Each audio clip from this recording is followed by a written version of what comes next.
Just let the recorder start. Okay, hello everybody. The recording's now active, so we're going to dive into this. Welcome, thank you for joining me. This is my 2021 planning webinar, which is all about how you're going to go about maximising your sales this year.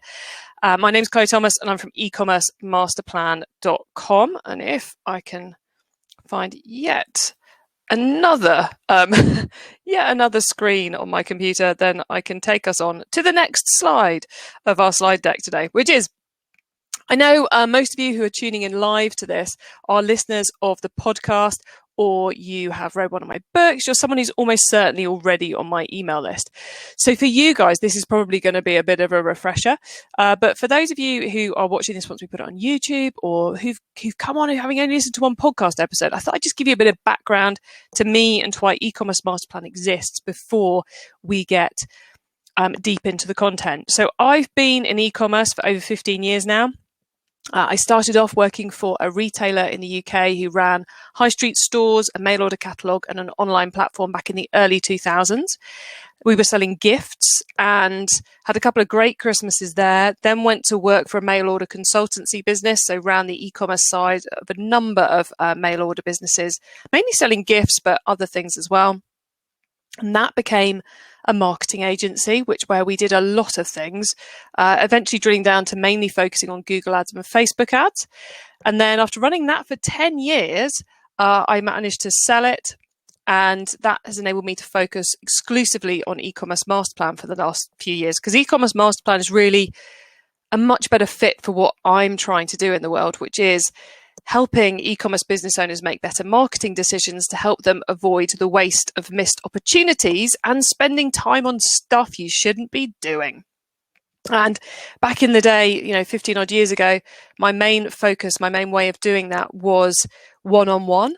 Then it kind of became to small groups of people. And these days it's to tens of thousands of people via the podcast and the books, which is really awesome because it means I'm helping lots of you, which is the whole point.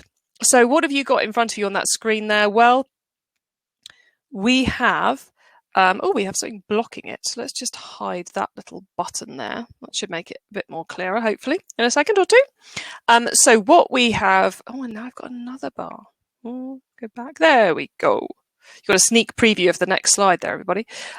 So on the left-hand side, we've got my latest book, E-commerce Marketing, How to Get Traffic That Buys to Your Website, global bestseller, available on Amazon in all formats. And that's all about giving you what you need to know about e-commerce marketing methods so that you can make a better decisions about which ones to use and how to use them, and better manage your agencies and all that kind of stuff. Then in the middle, we've got the baby of the bunch, the newest one to the mix, which is the Keep Optimizing podcast, where we've been going since summer last year. Each month we focus on a different marketing method, and I get on some of the best experts in the world at that marketing method, and we attack it from different angles. So this month, which not even any of these episodes are live yet, but this month we're doing Facebook ads. So I've got someone coming on to talk about video, someone coming on to talk about image. We're exploring the new strategy of dark posts. And we get to kind of go in at it from different angles, but that's really great podcast, I think, and I'm getting some great feedback from you listeners.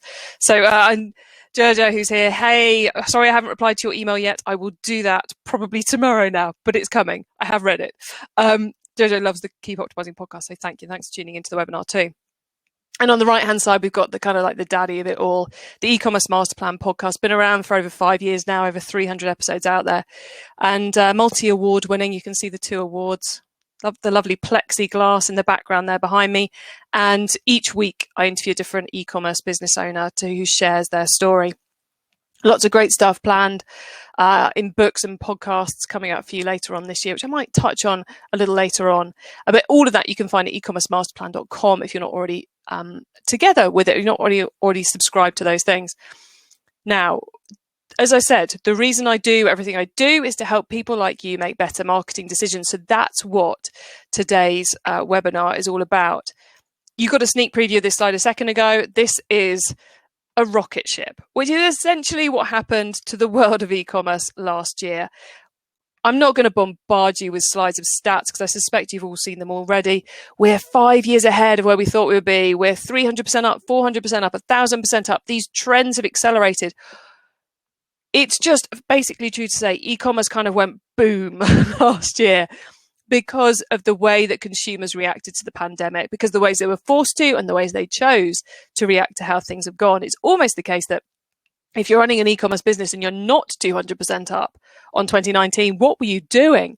Now, I know that some of you had not such great years, especially if you had physical stores. So I know it's been a bit of a roller coaster for everybody, but essentially the world sped up for us. The sales went up. And there's this quote from Ian Leslie, past guest on eCommerce MasterPlan, hopefully coming up again later this year, as he was saying, before, if we weren't hitting ROAS on Monday, we'd see how it went for a couple of days before tweaking anything. Now, if it's not working in the morning, we're tweaking by lunchtime. So all our workload accelerated. We were having to review things more often. We were having to change things more often. We were having to react more often. There was just so much more to do, which I know certainly I reached the end of last year kind of going, oh, I'm a bit exhausted. And I'm not even at the coalface. I'm not actively running an e-commerce business day to day. But it was an exhausting year because things change so quickly. And that's kind of one of the things I want to do today, is to give you some tools that will help you manage those changing times a bit more easily. And I said roller coaster earlier. It's been a roller coaster the last, 10 months, I think technically it is right now, 10, 11 months. And one thing we can certainly predict for 2021, no prizes for this at all, is that 2021 is going to be fairly unpredictable too. Yes, we've got vaccines coming along, but they're not the sudden change of things. They're not suddenly going to enable us all to go out again as consumers and go shopping and do things and all the rest of it. It's going to continue to be a fairly weird and unpredictable year. And, some people's sales will go up, some people's sales will go down. We'll have supply issues, we'll have delivery issues, we'll have where our team are working issues. We're going to have all these problems that are going to continue as we go through the year ahead. It's not going to be simple or straightforward. It's going to continue to be this roller coaster. And as part of what we've done here to try and help you with that is we've kind of given over January to content to help you work out how to make 2021 as good as it could be. So on the eCommerce Masterplan podcast, we did our annual growth series this year, sponsored by Klaviyo. We put out 2 episodes a week. Certainly I struggled getting through all those episodes, so I hope you guys have caught up on them all. If you haven't yet, go back and listen to them because there's some absolute corkers. We had the marvelous Travis Ziegler from iLove talking about how he grew profits 4x by shifting from selling to service as their mindset of everything they were doing. We had 2 episodes where our experts came and gave you loads of top tips on lessons from 2020 and top tips for 2021. We had Heidi Jarvis of Boutique Heidi, who came on to talk about how by combining Facebook ads with the story of her business, with her focus, and getting help with the focusing, she was able to increase sales by over 4,000% in one business and over 1,000% in the other, which is just phenomenal. And she's in Australia, so this wasn't down to lockdowns. How you can grow your business by adding your products to eBay. So we talked about marketplaces, which I know a lot of you explored in the last year as a way to mitigate that risk. We looked at sustainability as a path to sales growth. We talked to the awesome Lucy Bloomfield about those mental shifts of that big jump of going from $500,000 to $1 million in turnover. That's annual sales. And we talked to John Hagen about the mindset shift again of how to double every year, which is what the German jewelry retailer Purely do.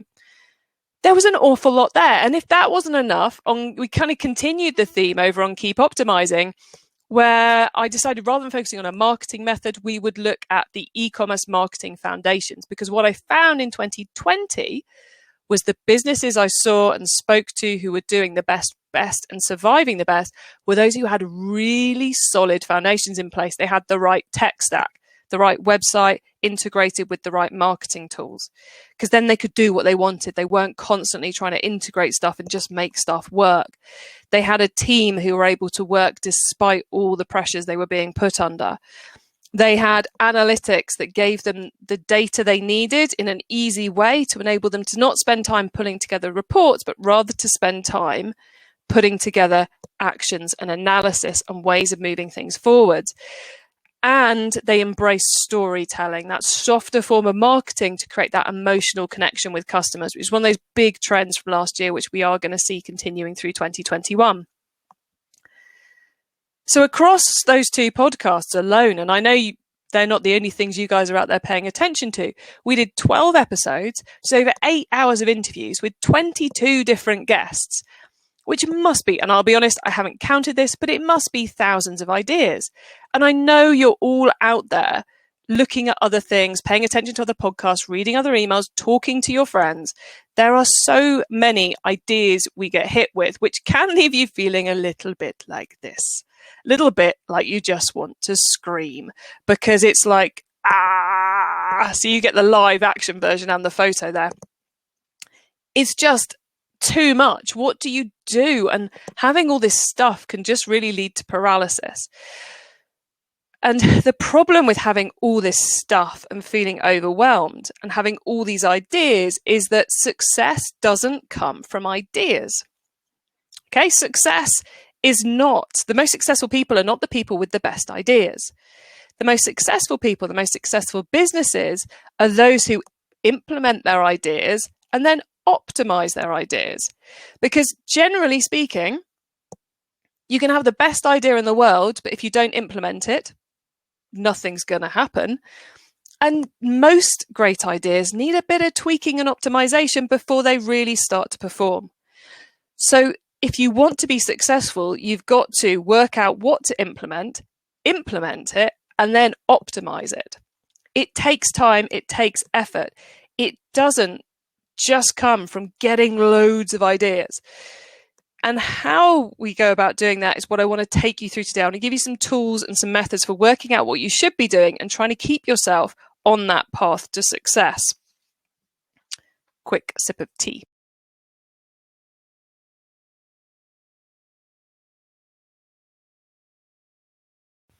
So now I've had my tea, I think we should dive into those methods and those processes, because if you're going to reach that point of success, if you're going to implement and you're going to optimize, you need a straight path to follow, like this wooded lane or this hedged lane in front of you now. You need that straight path, and you also need a way of keeping you going forwards and not disappearing over the hedge and getting lost in the field. You need to stay on that straight and narrow, and you need tools and ways to help yourself do that, because there's so much noise out there, so many things that could help you get distracted. And I know I put out a lot which could distract you as well. The avoidance of that distraction is one of the reasons on Keep Optimizing we focus on one subject for a whole month, so we're not constantly bombarding you with other ideas. So how are we going to do it? Well, I'll kind of split this into 3 sections. I'm going to briefly talk about goal setting, because obviously you've got to have a goal at the end of it in order to get to it. I'm also going to talk to you mainly about your plan for growth and how you build that plan. And then I'm going to give you some tips and some tricks around how to stay focused, or at least try. Because one of the things in this weird lockdown life that many of us are now leading is that you have to be kind to yourself. And sometimes that means allowing yourself to get distracted. So we're going to say how to stay focused, or at least try to stay focused. So goal setting, let's start off with that. Now, I'm not going to go deep into this because I did a whole episode on it, episode 200 on the e-commerce MasterPlan podcast. So you can go and grab that. But I wanted to take you through a couple of kind of key tenets right now, because I know goal setting can be tricky, and there's a lot of different methods out there. And if you've got a method that works for you, then go for it. That's brilliant. But I just wanted to make a couple of key points around goal setting. And I think one of the most important ones that I've learned over the years is that goal setting, you have to set goals that work for you. Now, I know some people love an aspirational goal. You know, we're gonna set this month we did 10,000, and we're gonna set a goal for next month of 20,000. Personally, for me, that is so demotivating. If I hit 10,000 this month, I need like 10,500 for next month in order to motivate me, because I get motivated when I hit the goal. Trying to hit the goal is not that motivating for me. Struggling to hit a goal, not at all motivating for me. So you've got to find how to set the goals that keep you motivated, because goals are there to motivate us and to help us achieve things. They're not there to beat us, unless you find getting beaten an incentive, in which case, great, go for it. Set the really tough ones. Also, yes, goals should be smart. They should be specific, measurable, time-bound, etc. But they're not just about money. They could be things like, I know my tech stack's broken, so my goal is going to be to fix my tech stack in Q1. Or it might be, last year I ended up working all my weekends. And my goal for the next couple of months is to go back to not working weekends. So they don't have to be purely financial. They can be things which you want to get done, projects. They can be ways of working that will help you be a happier person. It's because it's not just about the business. It's about that whole piece. I am someone who's in business to earn money, yes, but also to have a lot of fun. I am not interested in doing 12-hour days and running myself ragged. I'm never going to set a goal that's going to force me to do that. And if I discover a goal is forcing me to do that, I'm going to change the goal, because that's not why I'm here. So you've really got to deep into the whys and work out how the best way is for you to set those goals and what they should be for you. Now, like I said, I go into this in a lot more detail in that podcast episode 200. So rather than regurgitate it all now, we're going to move on and assume you've set some good, solid goals that will work for you. What are we going to go on into? We're going to start talking about your plan for growth. Now, the first and most important thing to know when you are planning, and that planning is, you've worked out what your goal is, now we're working out how we're going to hit it. The most important thing is, don't think about it in years. Years are huge. I mean, they're massive. Things change. We know things change. We saw it last year. Think about it in quarters, those kind of 12, 13 week time periods. We can get our brain around those quite easily. You can achieve an awful lot in a quarter. So think about it in quarters. And in case you're wondering what a quarter is, I've given you kind of like the really straightforward idiot's guide right here in front of you right now. So Q1, January, February, March. Q2, April, May, June. Q3, July, August, September. Q4, October, November, December. Now, if you're a business who's hugely impacted by Christmas, Q4, generally your goal is just hold it all together and make those sales. And Qs 1, 2, and 3 about doing the prep work for getting you to Q4. If you're in a gardening business in the Northern Hemisphere, then 2, 3, and 4 about the prep work. Q1's about holding it all together. So think about kind of the pattern of your year as well as the individual quarters as you work out what your goal could be for each quarter and what then the plan's going to look like. For the rest of this, I'm going to talk about Q1 because, yes, right now it's the 2nd of February. That's still plenty of time for you to put together a Q1 plan and execute it. If you love this idea of getting into quarterly planning, the best book by far out there on the subject is The 12-Week Year by Moran and Lennington. It is brilliant. I still have my tags in the side. It's what the process the spreadsheets I'm going to show you shortly. Don't get scared about the word spreadsheet. These are really cool tools.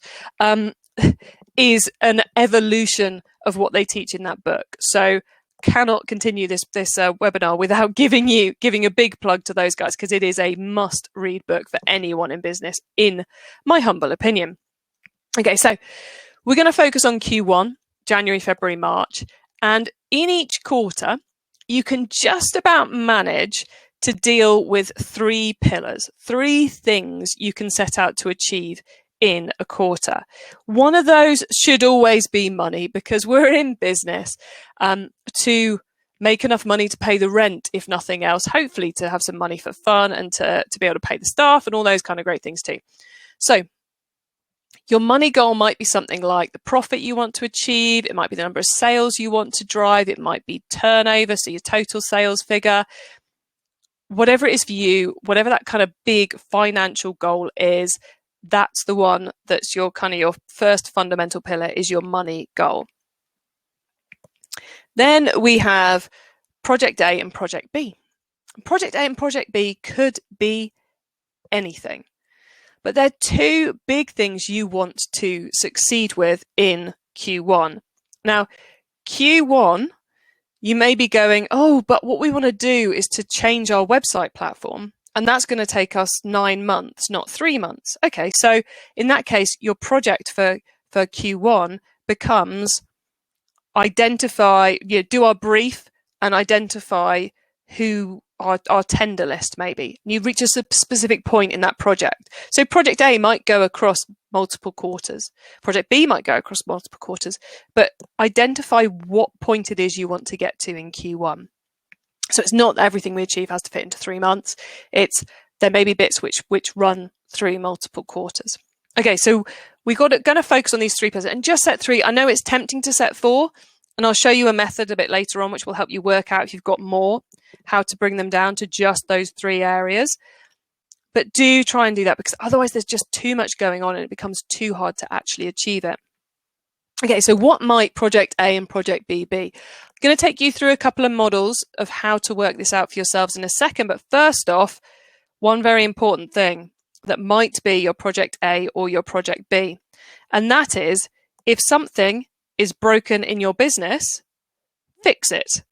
So if you've got something which is not working, that's holding you back, a foundational piece most likely, then the first project, your project A for Q1, is fixing that problem.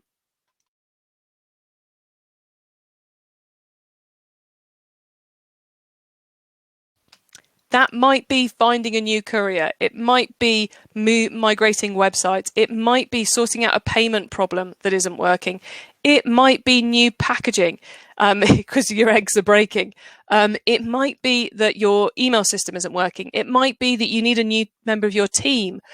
Whatever it is, that has to be the first thing you've got to fix, because once you fix that problem, then you can go on about the growth. But otherwise, everything you do will be held up and damaged by that fundamental problem. So if you have something that's broken in your business, that is going to be your project A for Q1. Okay, so it's going to go in that box right there. Fix this problem. Okay. Let's get on to some more models now. Now, this one may well be familiar to several of you because I do talk about it a lot, and it is front and center in my book, How to Get Traffic That Buys to Your Website. Now, I wobbled 12-week year in front of you, so I'm going to give you a shot of this book too.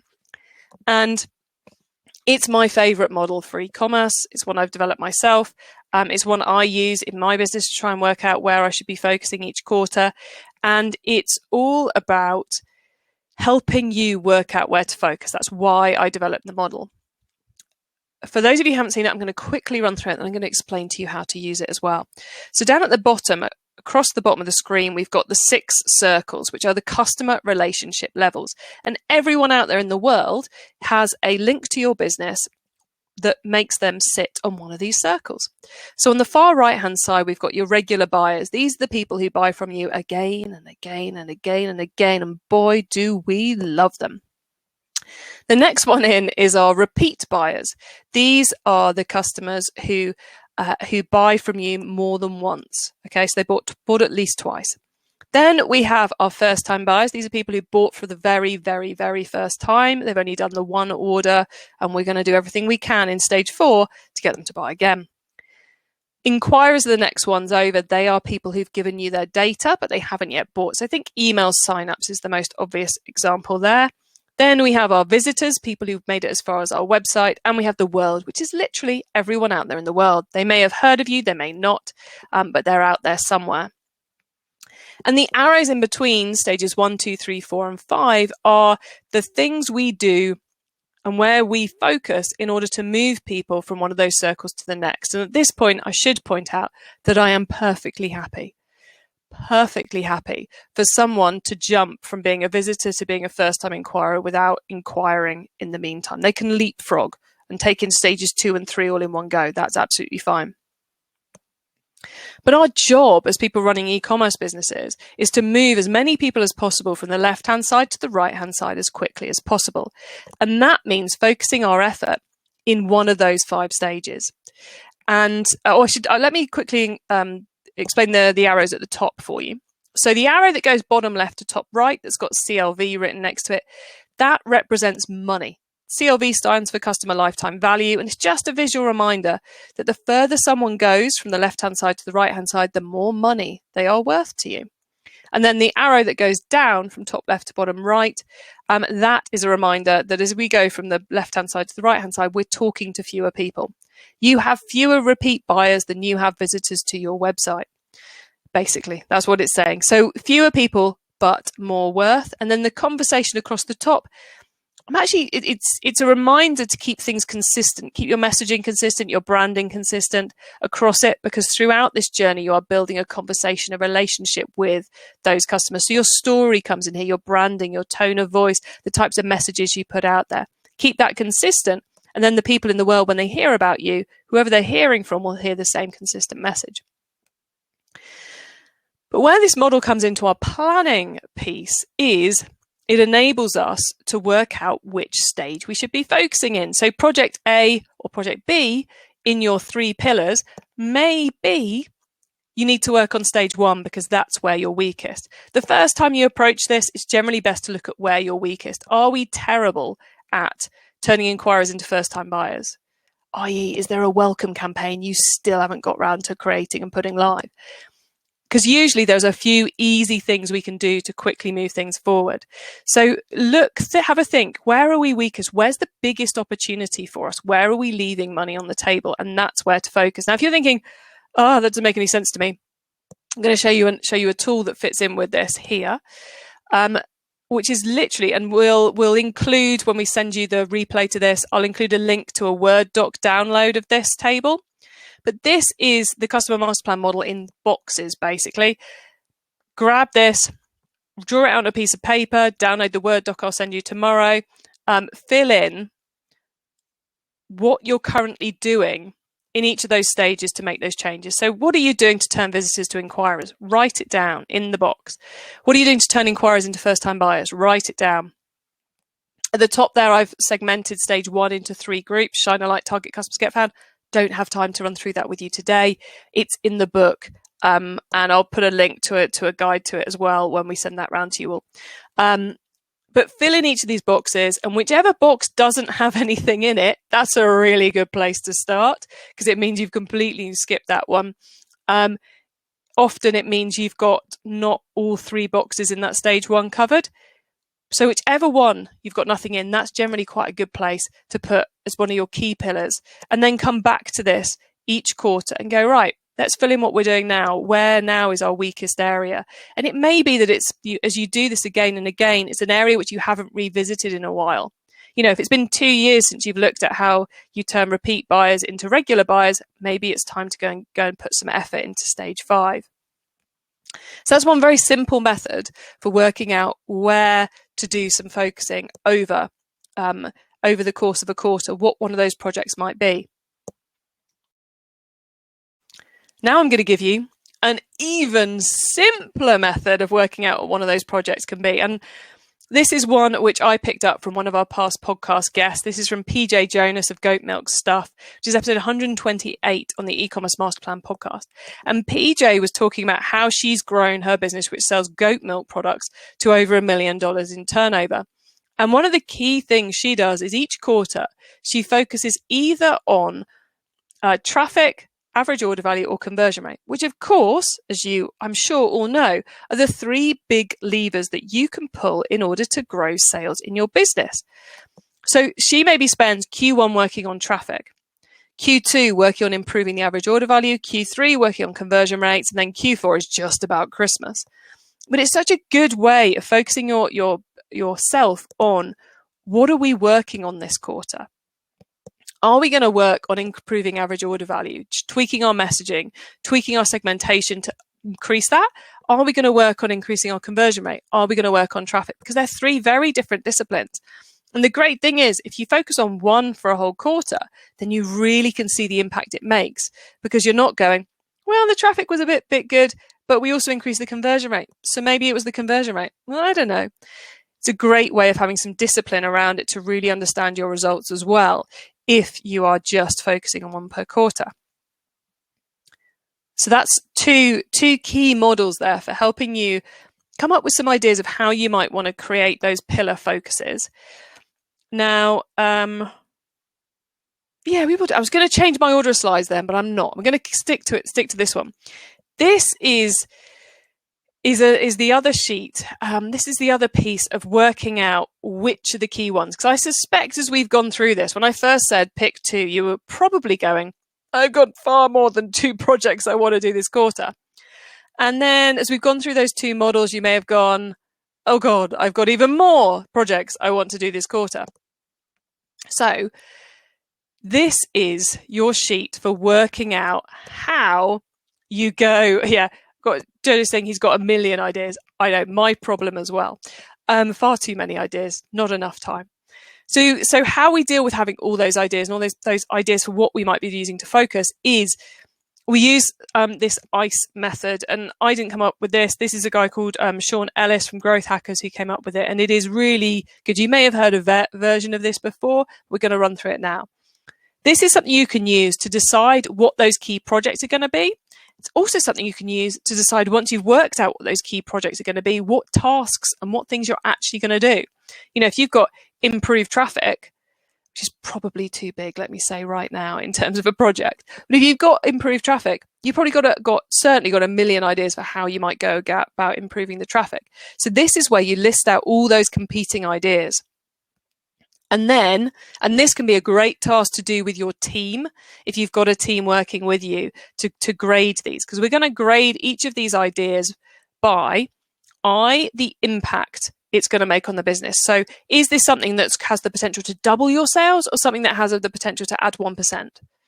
Is it something that's going to make your life so much easier, or is it something that's going to save you 5 minutes a day? Grade the impact. And on all these scores, we're doing it out of 5. 5 is it's awesome, it's what you want, and 1 is it's bad.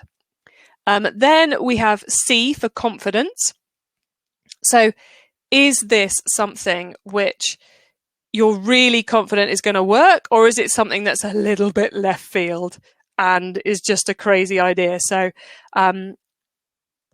in this example of improving stage 2, so increasing our number of email signups, trying a pop-up, pretty confident that's going to increase our number of email signups. Running Facebook lead ads as a remarketing campaign to people who previously visited the website, less confident that's going to work for us. And then we have ease, and ease is how easy it's going to be for us to do. Have you got someone who knows how to do this? Have you already got the system set up and it's just tweaking something or optimizing something rather than setting up something from scratch? So 5 is really easy, 1 is not easy at all. You add these up and then the score column just totals them. And something with the highest score is going to be the easiest thing to do. So it's probably the 2 which come at the top are going to be the ones that make it into your quarterly plan. So that's a way of taking all those many, many ideas and grading them down and trying to work out how they fit together. And of course, you might, if you've got loads of little ideas and you want to try and group them up into some big projects, this could be another way of doing that. Put them all down and then see what themes are emerging at the top. Okay, given you a lot so far. So how are we going to pull all this together? Well, this is where it comes time to pull your plan for growth together. And this is the spreadsheet I use with bits left in it. So you get a bit of sneak behind the scenes of what's going on this quarter here. And I use this to keep my sanity. And the really good news is I've created a version of this that you can all download and use yourself, so you don't have to do all the design work that goes into this. You can just steal mine. So I like to give a quarter a theme. So you get this overall theme for the quarter box, which you can fill in with whatever you want. Mine is currently about improving foundations because I also needed better foundations. So I love it. As Kim said, wow, I love a good spreadsheet. Me too. Although I have to say, you say you're the younger version of yourself would never say that. The younger version of me would wholeheartedly have said that. I am a spreadsheet person. But you put in your overall theme for the quarter. Mine this quarter is improving foundations. You may have realized that improving AOV or improving traffic, maybe that's your theme for the quarter, and you're going to have 2 pillars about different ways of increasing traffic. So you can move things up and down depending on how important they are to you as a theme or as a pillar. I then like to have this section here for regular and big events. So these are things which I'm going to be doing this quarter. So it might be in the case of an e-commerce business, it might be a sale. In the case of a subscription box, it might be the dates when new boxes go out. Those big regular things. It might be an event you have to attend. Big stuff, so you can't forget about them right there on that planning page. Then distractions and risks. What are the things that might drive you? Of course, obviously pandemic, but what other things might happen? Could it be childcare issues? Could it be we're hiring someone when we don't know when they're going to start yet? Just acknowledging those risks just helps you remember that this plan isn't ever going to be perfect. It's just a reminder that things might adapt and things might change. Then you fill in what your pillars are: pillar 1, pillar 2, pillar 3. And then I like to put in a success metric. So this would be how many plays do we want on the podcast this month for this one, podcast audience growth, and where we get to and what the gap is. It's a great way of keeping track. When it comes to something like my pillar 2, which is make systems more automatic and less risky, hard to put a number around that, but we're doing it based on an hourly tracking thing we're using. So we found a way to do it. Then pillar 3, replace consulting income. Sneak preview of something coming up later. I'm getting out of working directly with retailers. Some very cool things going on with that. But we'll talk about that later. Got you all intrigued now. And then below, I detail what the key projects that make part of this pillar are. And literally, I am only putting in 5, 6, 7, 8 maybe per one. For my own privacy, I have deleted some of them, so you can't see all of it. But you can see, this is what's in here is directly lifted from my actual Q1 planning sheet. And then also for my own sanity, I then have a column for January, February, and March in this case, for the various months, where I shade in when I'm not going to be working on it. Because it's as important to define when you're not working on something as when you are. Okay, so bear that in mind too. When am I not going to be working on something? So you'll see here for making systems more automatic, we're leaving Asana. So I've got a couple of tools to try out, which I think we're going with Nifty. I've got to build that this month. Then we've got find a second show notes person. That's who writes the blog posts for the podcast. That is currently hired. So that was actually done. Moving the team over to the new system, systemizing one of our events, systemizing one of our launches, moving our website, hosting successfully moved. So I put an H rather than an X. And then you see we've done the same thing over here. So some things will be every month, some things might be just 1 month. It just gives you that one page for what the key things are and what's happening. And with this type of format, you can take it with your tasks, give this to your team, and they can fill in their own key projects. So you're all working to the same pillars, but each of your team have a different set of key projects they're going to deliver, which makes those quick catch-ups once a week, maybe you have with your team to see if we're all on track. Makes it really easy. You can go, right, guys, pillar 1, how are we getting on? Do we need to tweak the timetable on that? Are we on track? Is it working how we thought? And it gives you a doc that you can use to keep those conversations on track. Now, what I just very quickly wanted to do here was just show you the spreadsheet, which I am going... here we go. This is the version which you guys can grab. So it's a Google Doc. I put instructions on the first tab of how to download it as an Excel, or how to create a copy as a Google spreadsheet, which all involves going up here and clicking various things. You've got this overview sheet that we just had a look at on the slide deck. I've then given you a template for the week. So this auto populates, and then each week you can fill out one of these. And I also put, kind of your business as usual marketing and admin stuff goes down here. And then I like to each week identify 3 things which no matter what happens, I'm actually going to achieve during the week. And then I tend to put a key theme in for each day of the week as well. Generally Monday's marketing, Friday's podcast admin, Tuesday, Wednesday, Thursday could be anything. It varies from week to week. And then we also then have, we're going to come on to this one in a minute, the idea dumping ground. And I've given you that ICE sheet I mentioned as well. So you can come in here and you can change the numbers, add in your own information, and it will do all the adding up for you. Trisha, no problem at all. I know as much as I enjoy creating spreadsheets, if someone's willing to give me one, I will always take it. So the link to this is going to come out with the slide deck and the replay and everything else for you tomorrow. Right, let's now, oh, no, that would be the wrong one. Where's my presentation gone? Nope, not that one either. Too many tabs. There we go. Right, okay. Back to the slide deck. So that then becomes your plan for growth. And at the beginning of a new quarter, you just create a new version, update it, go through the same process. Then, of course, the next thing we need to do is we need to actually stay focused. That's the third part, because it's great having this plan, but it's so easy to create a plan and then put it away. What we need to do is we need to create this plan and then we need to stay focused on it. So my 2 tips for staying focused is, first off, every Friday, go back to your planning spreadsheet and rework your plan for the following week. So this is week 5 right now. So on Friday, I'll be sitting down Friday morning and going, right, take a look at the front sheet. Where am I? Update where the months are falling, update the key tasks. And then I'll go, right, so what therefore do I need to do next week? What have I got to make happen in week 6? A bonus one is I personally print it out and have it in front of me. So that's my plan for week 5 for this week. And it sits in front of me all week long. So I cannot avoid it. It's always there reminding me. And each evening at the end of each day, I will work out what my plan for the following day looks like based on the things I promised myself last Friday I would get done for this week.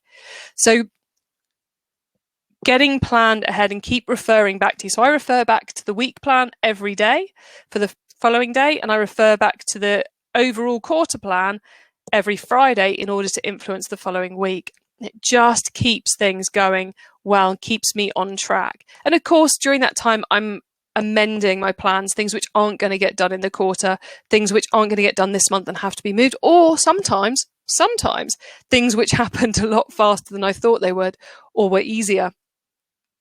The second key thing here about how to stay focused is to have an idea dumping ground. And you've got this in the spreadsheet as well, although this is probably the easiest one to create. And you may want to do this as an Evernote, as a list on your phone, as a notepad on your desk, whatever works for you. But what it is it's somewhere where those great ideas hit you, but which have nothing to do with your plans for this quarter, that you can put them. So you can go, this is a great idea. I'm going to write it down. I'm going to give it a vague topic so as I can sort it later. I'm going to write down what the idea is. I might put some timing if it's something I think I really need to do at a particular time in the future. And I might do added some resources and extra notes. So there might be a link to a blog post or a podcast I need to listen to again where the idea came from. And the freedom it gives you, the weight it lifts off, you go, right, that's a really cool idea. It's not relevant now. I shall put it on my idea dumping ground sheet. And I know it's there. I know when I come to plan next quarter, I can go back and look at it again. I can factor it into the next time I do an ICE sheet to work out what the priorities are and what the best possible projects are.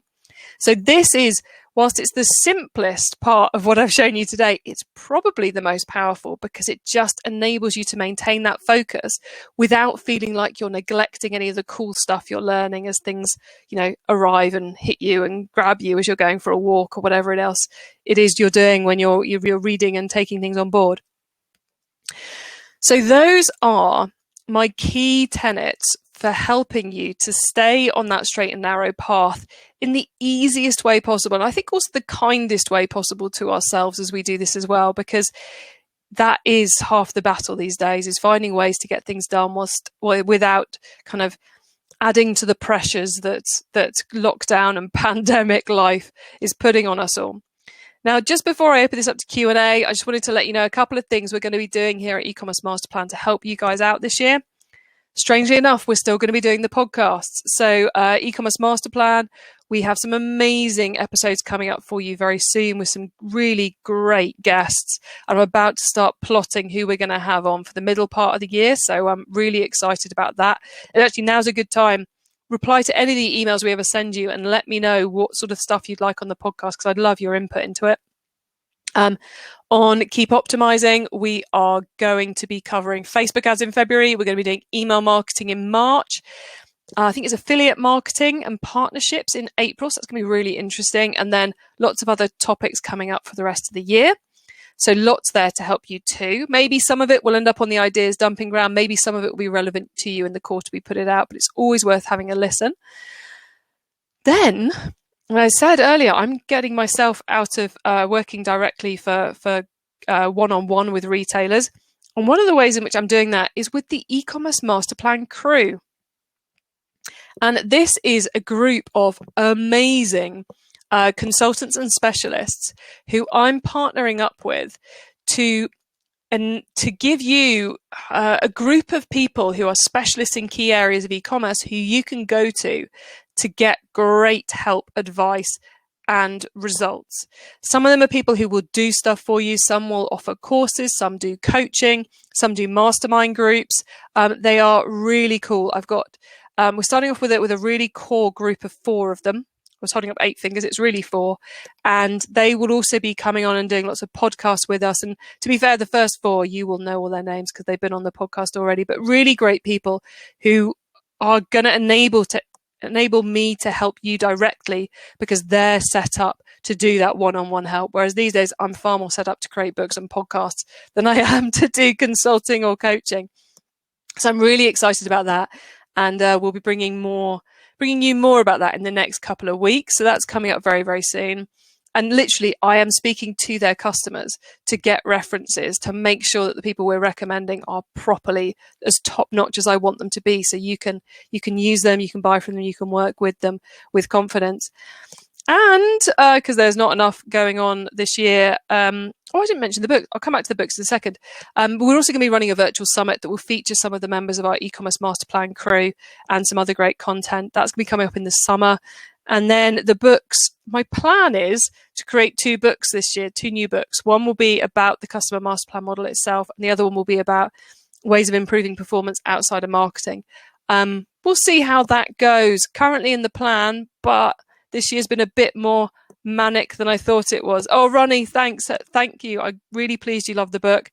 Hopefully you'll like the next ones too.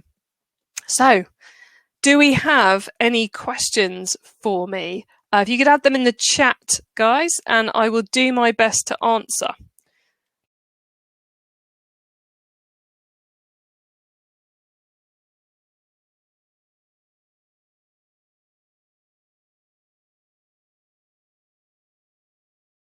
I can see typing is happening. It's a question of who manages to finish their typing first. It's like a race to see who can answer the question, which is good because I really needed a sip of tea again there. Should have drunk more before coming on the webinar. So whilst they're typing, I'll just remind you all that we will be sending out an email to those of you who signed up tomorrow with the link to this webinar replay, so you can watch the video again, share it with your team if you want to, etc. We will send you a link to the slide deck. I will include that in the email too, and a link to the couple of podcasts I mentioned, those individual episodes. And God, these must be long questions because they're both still typing. And we'll also include a link to that spreadsheet that you can download. So we will, in fact, actually, for those of you on here right now, whilst we're doing this, just stop sharing for a second. I could actually share that direct link with you now so you can get started, couldn't I? That would be a good idea. Hold on. So there's a link to get that spreadsheet so you don't have to wait till tomorrow if any of you want to get stuck in right now. Okay, we now have 2 questions in. So we'll start off with Jojo, yours, as that one came in first. I've actually been writing and planning along. What I'm finding is, oh, right, you've been doing this as we go. Very cool. Is that I first split it in Q. It looks great in theory, but then I feel so strongly Q2 is also so important to start now. Yes. That is a bit of a challenge. And it's often the first time you start trying to actually get organized, there is just so much stuff you want to try and do. So my kind of get out of jail free card on that is to name one of the pillars, kind of like clearing the decks or getting the stuff out the way. And then I do a priority list of the stuff I need to get out the way to give me the clarity to move forwards, you know, the things you need to fix. and I just work, I go maybe every Thursday, I'm going to work on pillar 2. And then I work through the list, and that clearing may continue into Q2, but that can be a good way of doing it. So you're not trying to start everything at once, because that's one of the key things about doing it this way, is that if you're trying to improve your traffic and you go on, right, we're going to do Facebook ads, Google ads, and email automations, and we spend 1 hour on Facebook ads, 1 hour on Google ads, 1 hour on email this week, and then next week we spend 1 hour on each, you're going to make such slower progress than if you just went every week, I'm going to work on Facebook ads. So it's partly about focusing on fewer things. So try and do it so as you go, right, we're going to finish with this before we get onto that, before we get onto that one. And sometimes if you're going, I should be doing my Q2 work now, you just have to have a strong, hard word with yourself and go, I can't do everything at once. I need to focus. And it's really hard to do, which is why, we create spreadsheets and systems like this to try and make it easier. I was co-hosting a conference last week in America from here. I didn't go there, but it was an American event. And the software they were using was so cool that by the end of the event, I had myself planned out an entire live streaming series. I went, why are you doing this? You shouldn't be doing this. So I know how easy it is to get distracted, but sometimes you just have to be hard on yourself and go, we need to do what needs doing in Q1 first. And if we manage to finish that early, we can start on Q2.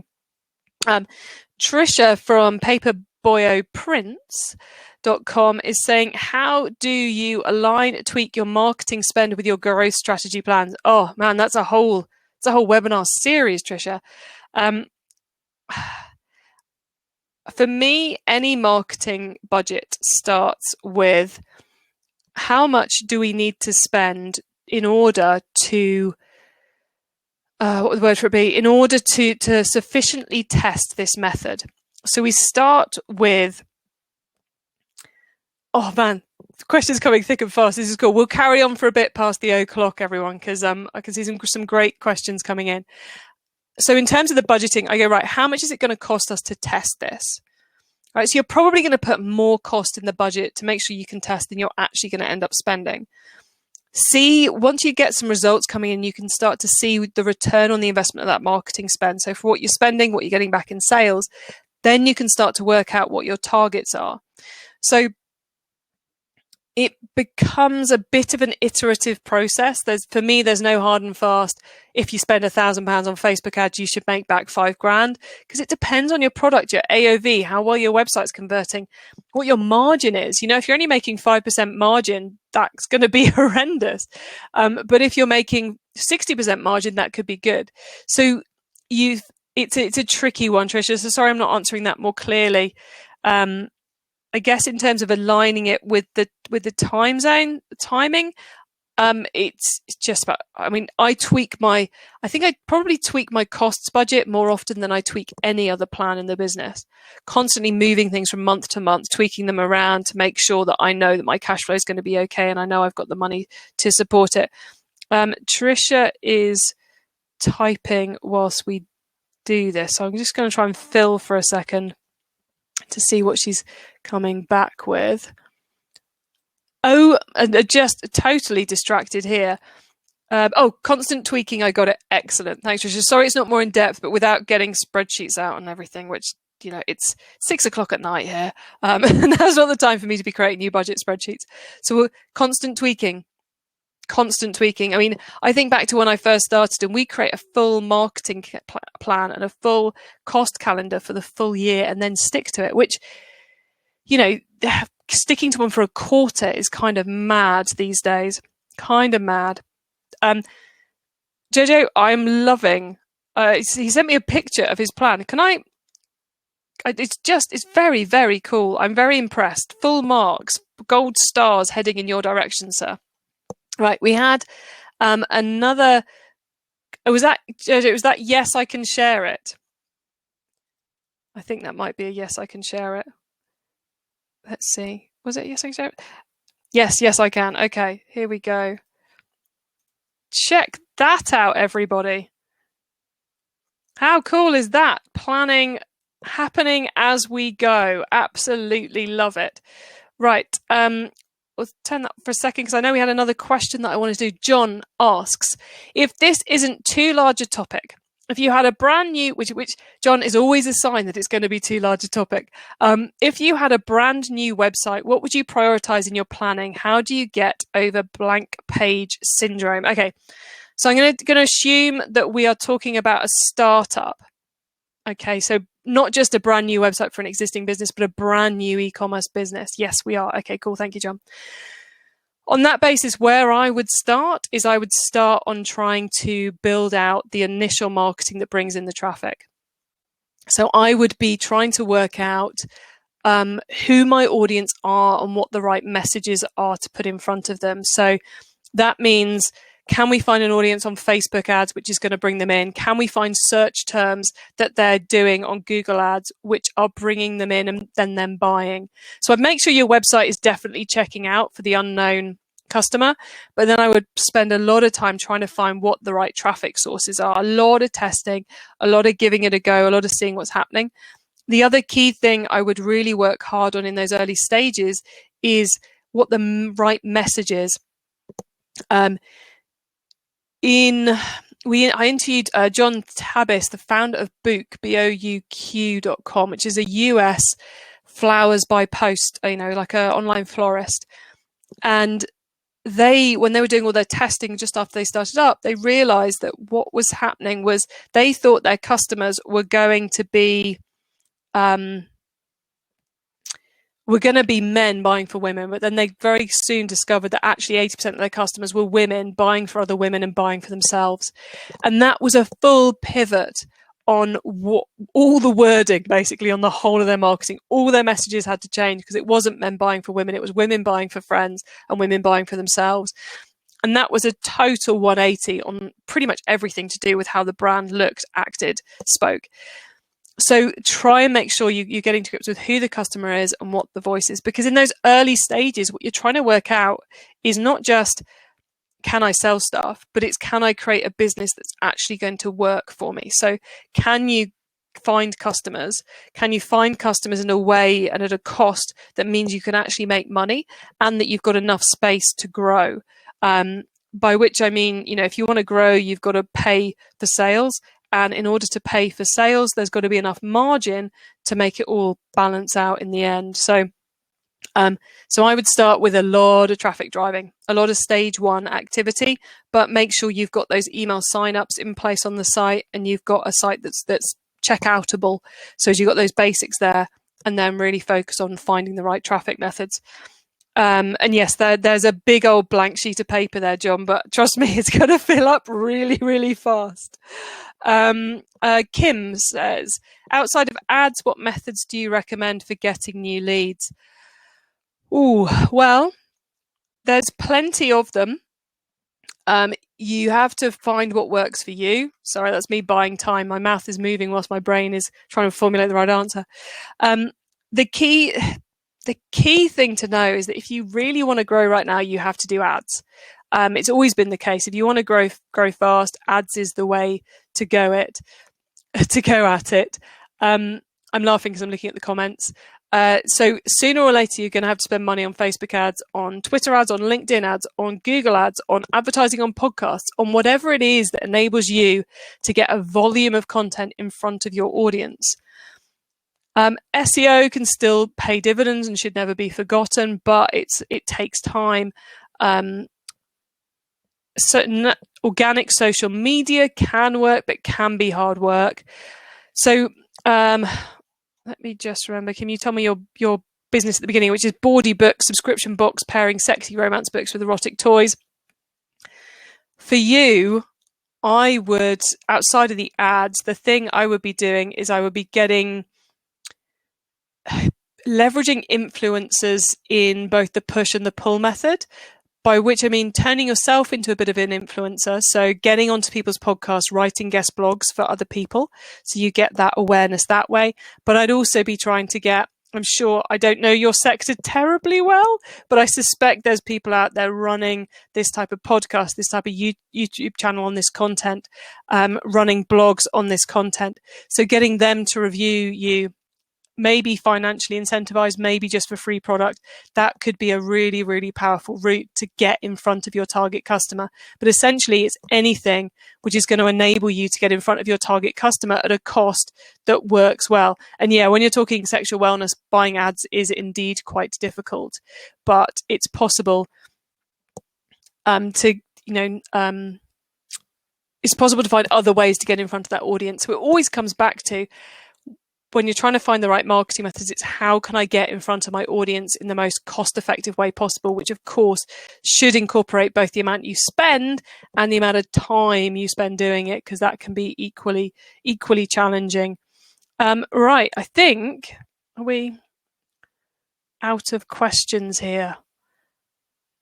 Have we done everything? I think we have. Well, look, guys, like I said, I put the link for the spreadsheet went in the comments. I will tomorrow drop you all an email with the slide deck, the video, and the link to the spreadsheet so you can all download. We have loads coming up here at eCommerce MasterPlan for you to help you over the coming year. And if you've ever got any ideas of what we could cover to help you, any ideas, any of you would like to be on the podcast, do get in contact. Reply to any of our emails, and I read most of the stuff that comes in. So hope to hear from you some other time. But for now, thank you all so much for coming along and asking great questions. And it's been great, really great to be able to help you guys this evening. So thank you.